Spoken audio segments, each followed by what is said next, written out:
அது மிகுந்த எனக்கு வருத்தம் அளிக்கக்கூடியது. ஏற்கனவே இங்கே வானூர்தி சாகசத்தை பார்க்க சென்ற 4 பேர் உயிரிழந்தார்கள். அப்போவே தமிழக அரசு அதற்கான ஏற்பாடு செய்யவில்லை. கும்பமேளாவை இவர்களெல்லாம் குறை சொன்னார்கள். 45 கோடி மக்கள் கூடிய ஒரு இடம் அது. ஆனால் நேற்று எந்தவித முன்னேற்பாடும் இல்லாமல் அவசரமாக வெற்றி விழாவை கொண்டாடி 11 உயிர்களை காவு வாங்கி இருக்கிறார்கள். கர்நாடக அரசு எந்தவித முன்னேற்பாடும் இல்லாமல் இத்தகைய வெற்றி விழாவை கொண்டாடியது தவறு. பொதுமக்களை பாதுகாக்க வேண்டும். இதில் நமக்கு என்னன்னா, திராவிட முன்னேற்ற கழகத்தை சார்ந்தவர்கள் அவர்கள் கூட்டணியை சார்ந்த எந்த தப்பு வந்தாலும் குரலே எழுப்ப மாட்டாங்க. இதே இது வேறு ஒரு மாநிலத்தில் நடந்ததுன்னா இன்னைக்கு உச்சத்தில் பேசுவாங்க. வேல்முருகன் அசிங்கமாக பேசினாலும் அதை பற்றி கண்டனம் சொல்ல மாட்டார்கள். தங்களது கூட்டணியை சார்ந்த ஒரு கட்சி ஆட்சியில் இருக்கும் பொழுது தவறு இழைத்தாலும் அதை பற்றி எதுவுமே சொல்ல மாட்டார்கள். ஆக இந்த பாராபட்சம் தான் ஸ்டாலின் அவர்களை அடையாளம் கண்டு கொண்டிருக்கிறது என்பது எனது கருத்து. சகோதரர் வேல்முருகன் அவர்கள், தம்பி விஜய் அவர்கள் ஒரு நிகழ்ச்சி நடத்துகிறார். அரசாங்க பள்ளிகளிலும் சாமானிய குழந்தைகள், குடும்பத்தை சார்ந்த குழந்தைகள், அதிக மதிப்பெண் வாங்குபவர்களை அவர் அழைத்து விருது கொடுக்கிறார்.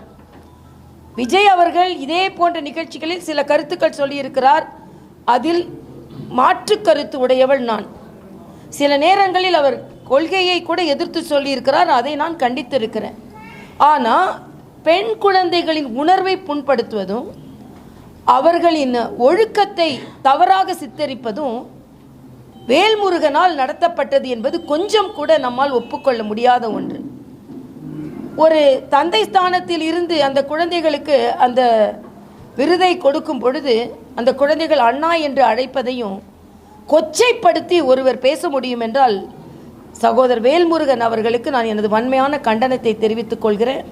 ஏனென்றால் விஜய் அவர்களின் கொள்கை மீதோ அவர்கள் எங்களை மீது சில கருத்துக்களை சொன்னால் மாறுபட்ட கருத்து உண்டு. ஆனால் நான் அரசாங்க பள்ளிகளில் அதிகம் சென்று பார்த்திருக்கிறேன். புதுச்சேரியில் 75 அரசாங்க பள்ளி குழந்தைகளை சென்று சந்தித்திருக்கிறேன்.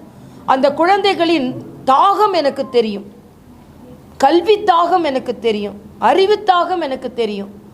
ஆக அப்படிப்பட்ட குழந்தைகளை ஒருவர் பாராட்டுகிறார் என்றால் கொள்கையை சார்ந்து, கொள்கை மீறி, கட்சி எல்லையை கடந்து பாராட்ட வேண்டாம். ஆனால் அதற்கு இவளை கொச்சைப்படுத்த வேண்டாம் என்று நான் கேட்டுக்கொள்கிறேன். பெண் குழந்தைகள் எங்கெல்லாம் கொச்சைப்படுத்தப்படுகிறார்களோ அங்கே எனது குரல் ஓங்கி ஒலிக்கும். அது கொள்கை சார்ந்தது அல்ல, கட்சி சார்ந்தது அல்ல, உணர்வு சார்ந்தது, தமிழ் உணர்வு சார்ந்தது என்பதை நான் இங்கே தெரிவித்துக் கொள்கிறேன். செய்திகளை உடனுக்குடன் தெரிந்து கொள்ள கீழ்கண்ட கேபிள் மற்றும் DTH நெட்வொர்க்குகளில் எம்நாடு செய்தி தொலைக்காட்சியை காணுங்கள்.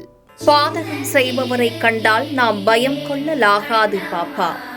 மோதி மிதித்து விடு பாப்பா, அவர் முகத்தில் உமிழ்ந்து விடு பாப்பா. அண்மை செய்திகளை உடனுக்குடன் தெரிந்து கொள்ள இணைந்திருங்கள் எம்நாடு தொலைக்காட்சியுடன்.